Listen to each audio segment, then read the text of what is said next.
Hey guys, and welcome back to Rose of Winter. I hope you guys enjoyed the previous part and the previous ones as well. Anyway, let's get to it. As we have met Taro, Kuya's older sister. Maybe you're just telling me all this so I stop trying to find him. Where's he now anyway? My dear, Kuya did not want to leave your side, but I really didn't want to humor him any longer. He fought me tooth and claw, but I was determined to release you from his burden. Of course, he isn't strong enough to stand a chance against me, so his struggling was rather pointless. If it isn't painfully clear by now, little Kuya couldn't slay a fly. Eventually, I did have to bind his wrists because he kept clawing at the poor trees, trying to get away. Do you know how bad that is for the environment? He did manage to slip away and run off into the woods a moment ago, but I can't imagine he's gotten far. I was about to go looking for him, but then I ran into you. She doesn't seem worried at all that Kuya is lost on the mountain again. The only thing Kara seems to have in common with her brothers is that they're both super condescending. Well, I'm gonna go find him. You can stay here. You stay here and wait. I don't need your help to bring him back to safety. I don't care if you think he's ridiculous. He's my friend, and I care about him, and I want to be the one to make sure he's okay. It's fine with me, dear. I'm quite exhausted from hauling him around all morning, and I wouldn't mind letting you take over for now.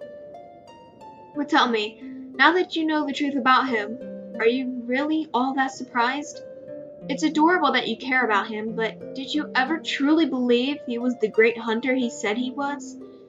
I only ask to satisfy my curiosity, mind you. I know you're an outsider, but surely you weren't silly enough to be fooled. There's no reason to treat him like that, or yes, I never doubted Kuya, not even for a second. There was a lot of doubts. I mean, come on.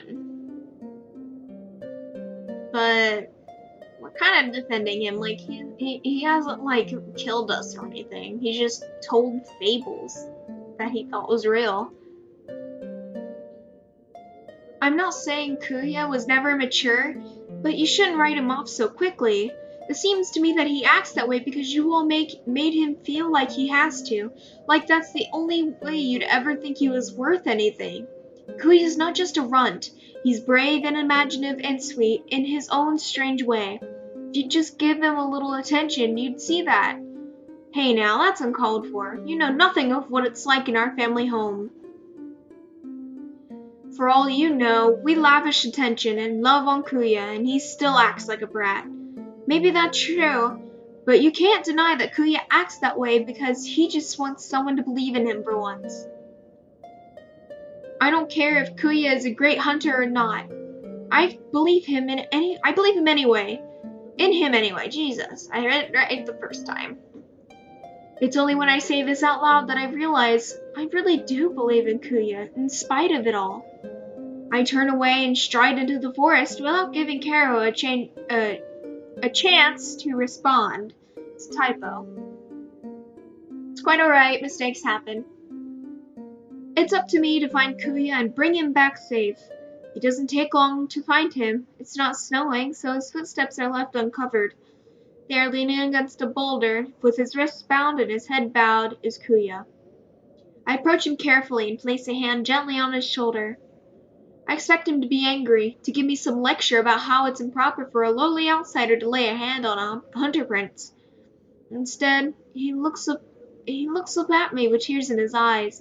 He doesn't bother to try to hide them now. I guess you talked to my sister, huh? She told you everything? Yeah, she did. Is it all true? It is. All of it.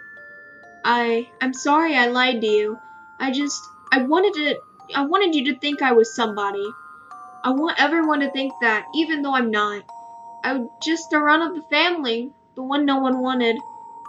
I've read those old stories about Moon Forest in the olden days, and I thought there would be nothing better than being a great hunter like that. But if I went on a hunt, I'd probably get killed on the first night. Good thing it's not real then, huh? Yeah. I guess I thought that maybe coming out here would make me stronger. I might even slay a beast and win the respect of my people. Just like the hunters of the old days. Or at least I'd sneak off to Starlight City for the council, even though they'd never let me attend. Maybe I could just prove to them I'm ready for it. But when I met you, I realized you're brave and strong, and I'm nothing like you. But because I'm bigger than you, you couldn't tell how weak I really am. You actually thought I was a tough guy. No one's ever thought I was anything but a runt, no matter how much I tried to pretend. I got so carried away. Kuya, can you believe it?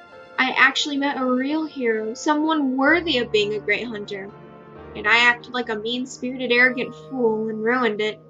I'm no better than my stupid brothers and sisters. Can you ever forgive me? Of course. How could we say no?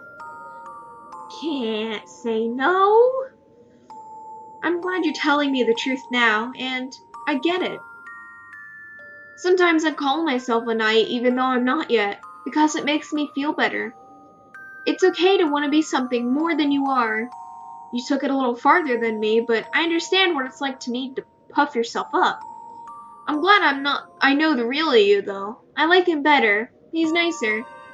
Rosemary, you're too good. I don't deserve to be forgiven so easily. But you know, since I saw you fight the Razorback, I've sort of been head over heels for you. I was wondering why you were acting so different all of a sudden, and I hope that was the reason. Really? Goddess, how did I ever get lucky enough to meet you? Believe it or not, I feel lucky to have met you too. You're very sweet in your own way. Carol doesn't know what a good brother she has. You know, I think you should get to call yourself a real knight. I can't imagine anyone being better at it than you.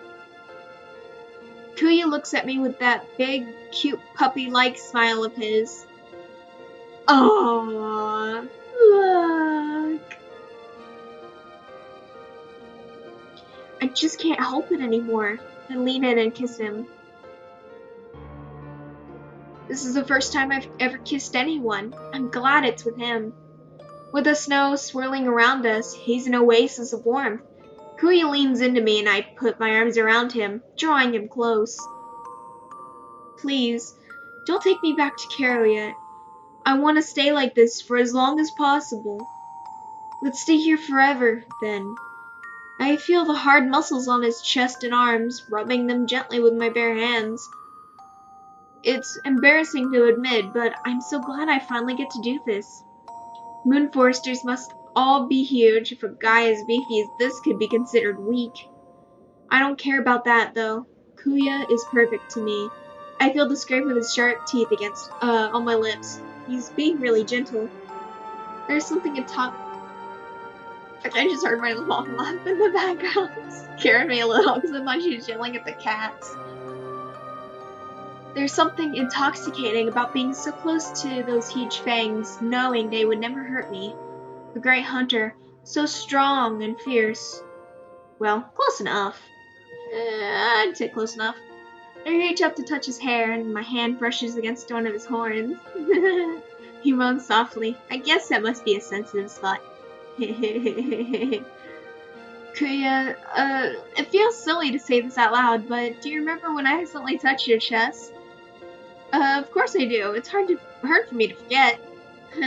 Me too. While I was thinking, since I got to touch yours, it's only fair that you get to touch mine.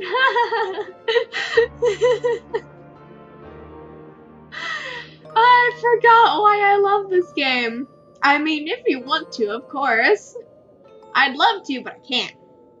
Oh. Is it a Forester rule or something? No, it's because my wrists are tied up. Oh gosh, I'm so sorry. I almost completely forgot. It's okay, what? Game, don't do this to me. Okay, here we go. Oh. Kinky. I like it? Goodness, should I leave them tied then? Unfortunately, our time together gets cut short by an unwelcome appearance, stomping through the trees to find us. Oh no. What is it? Is it Caro? Worse. The Razorback, with its bloody eye and deadly tusks, have found us again. I take out my dagger and slice open Kuya's bindings. It would have been fun to leave them on, but that time has passed. Yeah. Uh-huh. We know how you guys roll. I slide my great sword out of its sheath. There aren't a lot of visible escape routes, but maybe I can hold this thing off long enough for Kuya to get to safety. I have to try. I know how much he's relying on me. Rosemary, what are we going to do? It's okay, just stay behind me.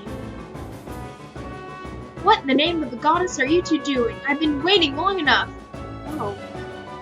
As if the situation weren't bad enough, Carol comes wandering cluelessly out to find us, and stops short once she sees the Razorback. We watch in horror as the Razorback, distracted by the sudden sound, charges at Carol. Carol! Kuya, claws bared and snarling, lunges toward the beast, but I stop him with a hand.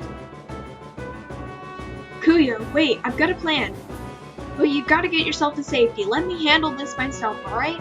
Okay? Okay?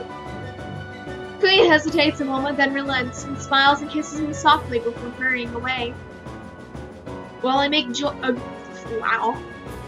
noise to draw the Razorback's attention, Kuya sneaks through the trees towards Carol. Let's hope this works. The Razorback snorts and stamps at the snow. It lowers its head to charge. That's it. I sheath my sword and wait. For this to work, I have to let the Razorback get real close. Here it comes. Don't worry, she won't get hurt. But what happened? I remembered it all at once. The Razorback's strange secret weakness. Huh? What is it? Did you kill it instantly by stabbing the one weak spot or something? Not even close. The Razorback isn't a naturally aggressive animal unless you scared or hurt it badly, like we did. Otherwise, it's pretty tame. Oh, look at the kawaii marks from blushing. It's adorable. I want a pet Razorback now. Not really. Not really, that's a joke. People might take it seriously. I'm kidding. I don't want to bore. The way you calm it down is by rubbing its ears, which are very sensitive and velvety soft too. Of course, the problem is figuring out how to rub the ears when it's charging and ready to rip you to shreds. I guess I got lucky. I shift my grip and rub the Razorback's ear tenderly between my thumb and forefinger. It shudders all over and lets out a low hum of pleasure. If I didn't know any better, I'd say it was purring. It's a cat. Meow. Yeah, we're not gonna get any trouble from this cutie anymore. Isn't that funny? It seems so scary, but all I needed was a little love. Now it's a big old softie. What do you think? Should we call it Tusky? Wow, you outsiders are terrible at naming things. I find that I can lead the Razorback wherever I want by tugging gently on its ears. Kara's pretty bruised up. The fall knocked her out cold. Thankfully, though, she's not hurt too badly. Together, we lift her unconscious body onto the Razorback and head off for Starlight City. Knowing Kara is going to be okay, Kuya relaxes. He puts his arms around my waist, resting his head on my shoulder. The sun is just starting to set and it's getting colder, but with Kuya leaning into me, I feel warm and safe. You know, Rosemary, there's an old Moonforest fable that goes kind of like this. The great hunter goes to save his lady luck from a fierce dragon, but instead of killing it, he ends up taming the dragon so together they can fly home on its back. What I'm trying to say is, if I thought you might make a good hunter before, I know it now. You'd be the best of them all, I think. It's a very nice thing to say, but it makes me feel sad more than anything. It's Kuya who desperately wanted to be like the great hunters, not me. When I came to Mount Needle, I wanted to prove something. I'd make it to Starlight City all by myself, maybe even slay some ferocious beasts along the way. I was tired of everyone thinking I was a weakling, of me as weak, as a weakling. Jesus, I can't read. I'm sorry. For some stupid reason, I thought this adventure could fix that. But when I met you, I realized something. There's no shame in being weaker than someone like you, Rosemary. I guess what I'm saying is, I don't mind being protected, if you're the one protecting me. Then, when I realize that I don't want to say goodbye once this job is over, I want to stay by his side. I want to be his companion. It's been a strange and surprising journey, but against all odds, Prince Kuya has become precious to me. I lean in to kiss him, his arms tight around my waist. Rosemary, I am royalty. I have the power to dub you a knight. From now on, will you be my knight? My knight in shining armor is a fabulous lady. It would be an honor, Prince Kuya. I want a lady knight in shining armor. Jesus criminy. Shortly before we arrive in Starlight City, I send the Razorback off into the woods. I'll miss that big old cutie pie. Kara wakes up shortly after. She's upbeat and energetic, if a bit sore. Soon we're in the city, which is just as beautiful and overwhelming as I imagined it would be. Dearest Rosemary, I must thank you. You risked life and limb to save us both. It's safe to say that you've gone above and beyond what Kuya hired you to do. And once again, I can't apologize enough for my brother's behavior. Please, don't cast all Moon Foresters in with his lot. It's okay. I was happy to help you both. Kuya already apologized to me, so, you know, it's all good. Kuya and I smile at each other and blush.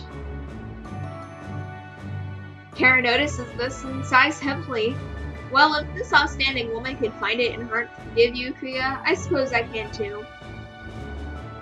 You've made it this far. Would you like to join me at the council this year? As long as you're seen and not heard, of course. I don't know. I'm not sure that I want what I want anymore. I think right now I'd just like to go home. I wouldn't mind showing Rosemary around Moonforest too. I mean, if you'd want to. Oh yeah, that'd be amazing. I'm sure it would be wonderful, but it's also quite impossible, Kuya. Don't put any more foolish ideas into this poor girl's head. You know as well as I do that outsiders are not allowed to visit Moonforest except in emergency circumstances. You being love struck is hardly an emergency circumstance. What? Then I am a prince. That means I get to make the rules, right? I want Rosemary to come with me. You are a prince who is on thin ice, and you know it. Don't push your luck. An outsider visit is out of the question, and that's absolutely fine. So, this is goodbye then. I haven't been thinking about our future, but I guess I should have seen this coming. Moonforest is completely isolated and secretive. After all, there's no way they would have let me just come waltzing in for no reason. Rosemary can't come home with me, then I'm not coming home. What? What? Carol, you know that I'm not happy at home. No one at home is happy with me either. Got hiccups, my goodness. Maybe the palace just isn't the right place for me. Rosemary travels all over the land and going on adventures and learning things. That's what I want to do too.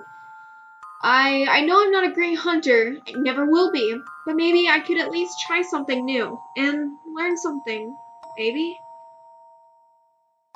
I can't do that at home. It'd be worth it just to be with Rosemary. Besides, you know I'll be safe with her. You've seen how amazing she is. I know I'm weak, but I'll be okay as long as I'm with her. You can trust Rosemary with my life. I promise. Right? He looks at me with that big, hopeful smile. I smile back, but I'm trying not to get my hopes up. It all sounds too good to be true. To my surprise, Kara smiles at us too. You're more mature than I thought, Kuya.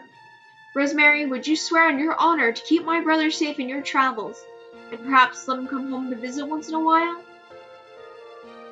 My heart leaps, and for a moment, I'm too excited to know what to say. Yes, of course. I am sworn to protect Kuya on my honor as his knight. Very well then, take good care of him. Kuya, you might find it hard to believe, but I will miss you. I'll miss you too, Caro. We say our goodbyes and Kara leaves to attend the council alone. Now it's just me and Kuya alone together, free to make our own future. It's just me and you and me now. What should we do first? Put the bindings back on. It's funny to hear you ask for my advice for once. Sorry, how's this? Lowly outsider, tell me what we should do now, please. Well, There's a lot we could do. I was thinking of traveling to the Western Islands next. Of course, before we go, I'd like to give you some sword fighting lessons. Yeah, sword fighting. That sounds great and all, it does. But I was thinking maybe we could just, take a break first. That sounds perfect.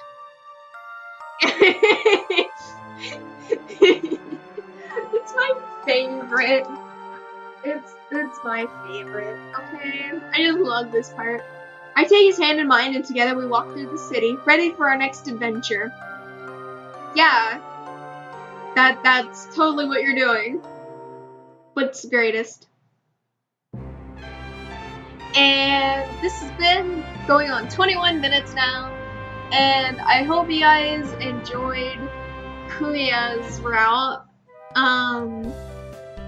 Anyway, I'm gonna leave it off here. I hope you guys enjoyed the video. Don't forget to like, comment, and subscribe. I love you guys. Stay kawaii and have fun out there.